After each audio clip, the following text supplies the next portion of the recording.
The demon's sermon on his martial arts. See it there? Okay. The greatest joys of the cicada and its cast-off shell. It's like a cricket. And they live under the ground. Some of them live under the ground for I think up to 7 or 8 or more years. And then they come up and they only live above ground, going on the trees for a very short period of time. Anyway, you'd have to ask a naturalist or something. Anyway, the greatest joys of the cicada and its cast-off shell. The cicada came down from the tree and said to its cast-off shell, "In the beginning, you and I were one body down in the earth. Now I'll take my leave of you, singing in the treetop.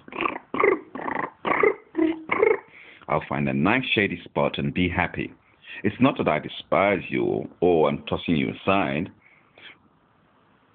but within my power, there's nothing I can do about you. You should certainly not think ill of me.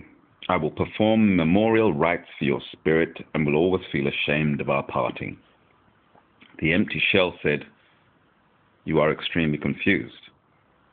Everything between heaven and earth has its own fate, which is not something we have the brains to understand." You hear that, Western science?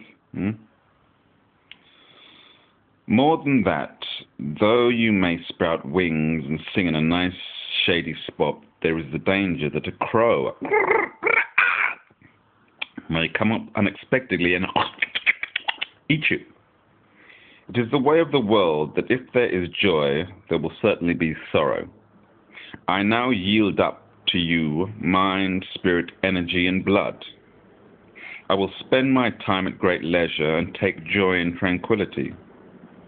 What else should I require? Without loving life or hating death, I myself will know nothing of good luck or bad fortune, of honor or shame. If I'm blown by the wind, I'll tumble along following the wind. If the wind stops, I'll stop too, and won't act contrary to things. Even if my form is worn out and my legs broken off, I'll feel no pain.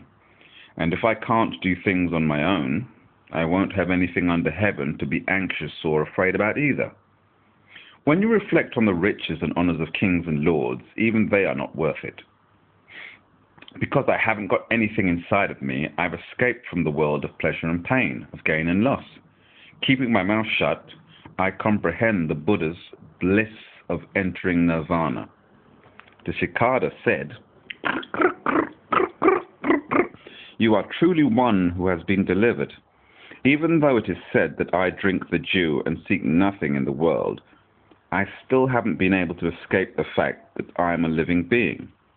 It is my deepest desire to hear from you the way of dealing with this world."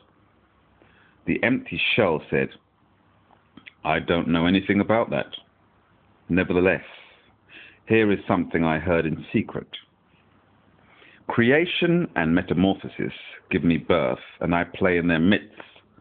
Life and death, good fortune and calamity are matters of fate. If you love something, you encumber your mind with attachment. If you hate something, you make your mind suffer. To mope about something you're not capable of doing, or to lament some knowledge you just can't get, is the height of foolishness. Just don't fight with things and be content with what you encounter." Easier said than done. When you don't insert your own selfish will, you will acquire the greatest happiness in the world and won't be defeated by things.